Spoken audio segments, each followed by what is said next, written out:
Welcome once again to this YouTube channel Bhagwan Ki Baatein, where in the ongoing series we've taken up the stories of the great saints of India, and we've taken up Sant Tulsidas to start with. So we've already had 2 capsules on Sant Tulsidas.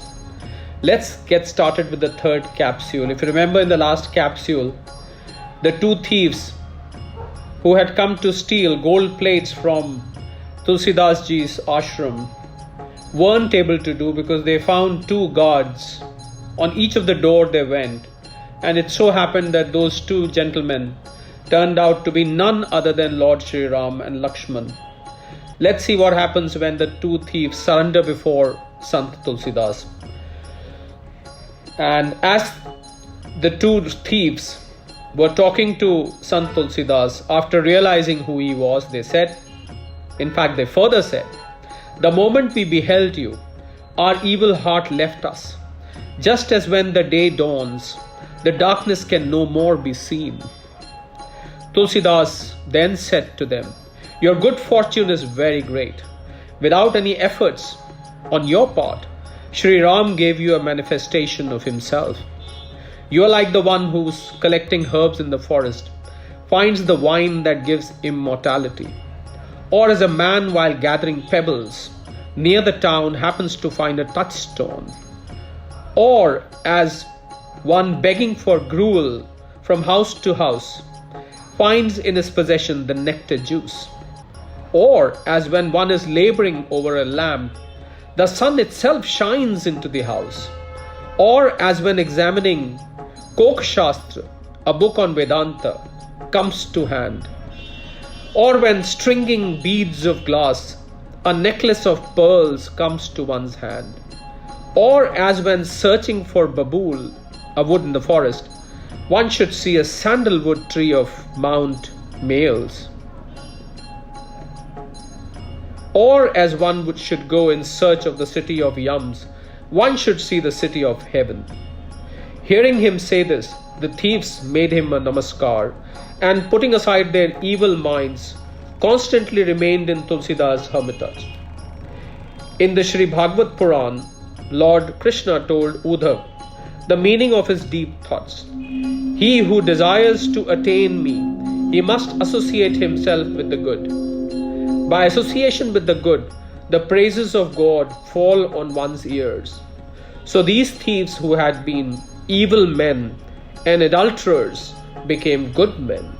They began to listen to the praises of God constantly and to repeat his names.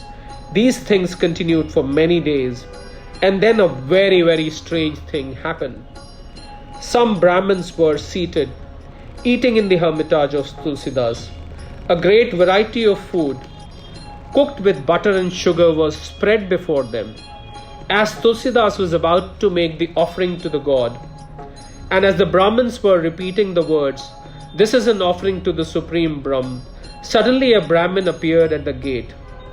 Listen to what he said. First, repeating the names of Sita and Ram, he said, "I am great killer of Brahmins. Give me some of the food you give to those who ask for it." This was what he said. When the Brahmins who were present heard him, they were all filled with wonder. Tulsidas came outside and embraced him. He took the Brahmin by the hand and seated him by his side. He then said to him, "O Swami, personification of mercy, listen to my request. The moment you utter the words Sita and Ram, sins like that of killing Brahmins and similar sins are burnt up as if they were straw." So saying to him, he then said to the Brahmins, "Begin now to eat." Hearing him give his invitation, the Brahmins replied to him. These Brahmins, skilled in the 6 Shastras, said to Tulsidas, "On what authority have you seated this Brahmin killer in your line?" Tulsidas replied to them, "There is one authority for him. How can the sin of killing a Brahmin remain when uttering the name of Ram?" In the Sri Bhagavad Puran, Lord Krishna revealed his ideas to Uddhav that in the Kali Yuga, the power of God's name would be manifested to an extraordinary degree. When performing one's bath and devotion, one has to first repeat the names of Keshav and Narayan. If he is faulty in any of the religious deeds, it would be remedied by repeating the names of Vishnu. In order to carry out properly the worship of ancestors, the whole rite is finally offered to Janardhan, which is the feeder of the universe. No rite is properly performed unless name of Hari is pronounced. When determining upon a marriage, the horoscopes of the bride and the bridegroom agreeably resulting in 36 points, the marriage will not take place without repeating the names of husband of Lakshmi. When about to die and taking the penance, the name of God is repeated at the final moment. The husband of Parvati, Shiva, the Lord of Kailas, lovingly repeats the name of Ram. That great sinner, Pingla, Ganika, the prostitute, spoke to her parrot calling him Raghu.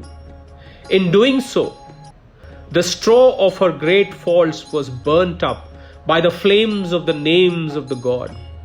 The Brahmin Ajamil became exceedingly depraved when he was at the point of death, and when he called to his infant son Narayan, immediately all his sins were burnt up.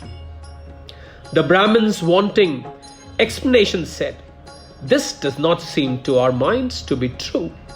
Show us some evidence that our doubts will disappear."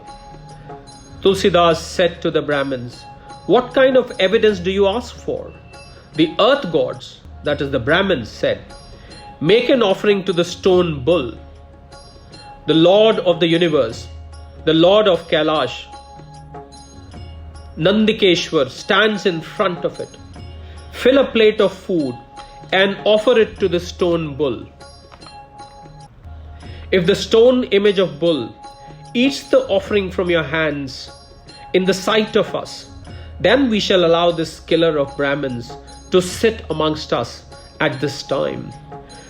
Using many instances, you tell us how much of power of God's names. If you will give us this evidence to our sight, our minds will accept it.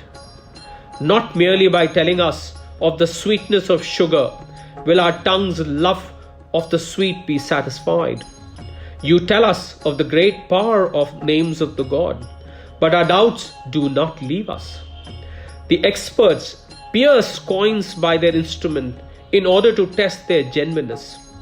So show us the good evidence and remove our doubts.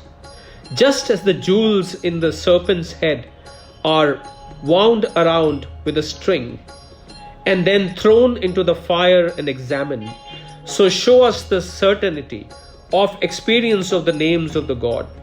A diamond is placed on an anvil and tested by striking it with a hammer. So you, wise man, show us the power of God's name at this time. Hearing the Brahmin's remarks, Tulsidas was very pleased. He at once took a plate of food and went into the temple of Vishweshwar, the Lord of the universe. All the Brahmins now arose and followed him. They stood in the assembly hall and all looked with curiosity.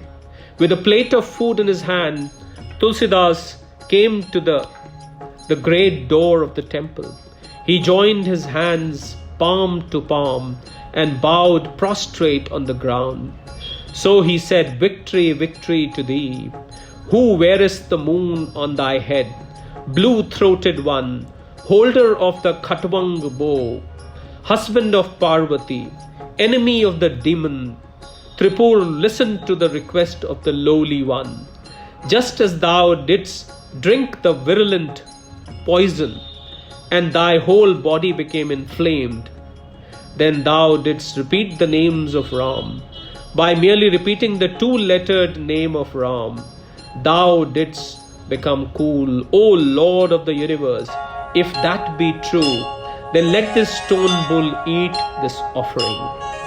As soon as the prayer was heard, a very strange thing happened. The stone bull arose and began to breathe violently. After eating all the offering, he ate up the whole leaf plate. All saw this miracle. Blessed was that time and happy day. Having shown this miracle, the stone bull sat quietly.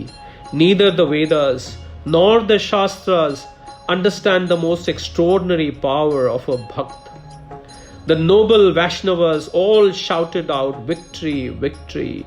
While repeating the names of God, all the twice born made a namaskar to Tulsidas. They said, "Blessed are you, noble Vaishnav. You are very wise in the spheres of knowledge of eternal truths. Now we know that you are a truly full avatar of Valmiki. Just as the moon stands supreme amongst the clusters of stars, just as the eagle is supreme amongst birds, just as the Vishnu is supreme amongst the gods, so you are supreme amongst the Vaishnavas. Just as Shiva is supreme amongst aesthetics, just as the Muni Vyas is supreme amongst the rishis, just as Mother Rukmani was supreme amongst the cow herdesses, so you are the supreme amongst the Vaishnavas. As the husband of Janki is supreme amongst the holder of the bows, as the ocean of milk is supreme among all oceans, as the son of Anusaya is supreme amongst those who had attained Godhead, so you are supreme amongst the Vaishnavas. As the fourth stage of deliverance among the four stages, as the father of Brahmadev, among the Yadavas as the expounder of the Vedas amongst Pandits, are such supreme, so you are supreme amongst Bhaktas.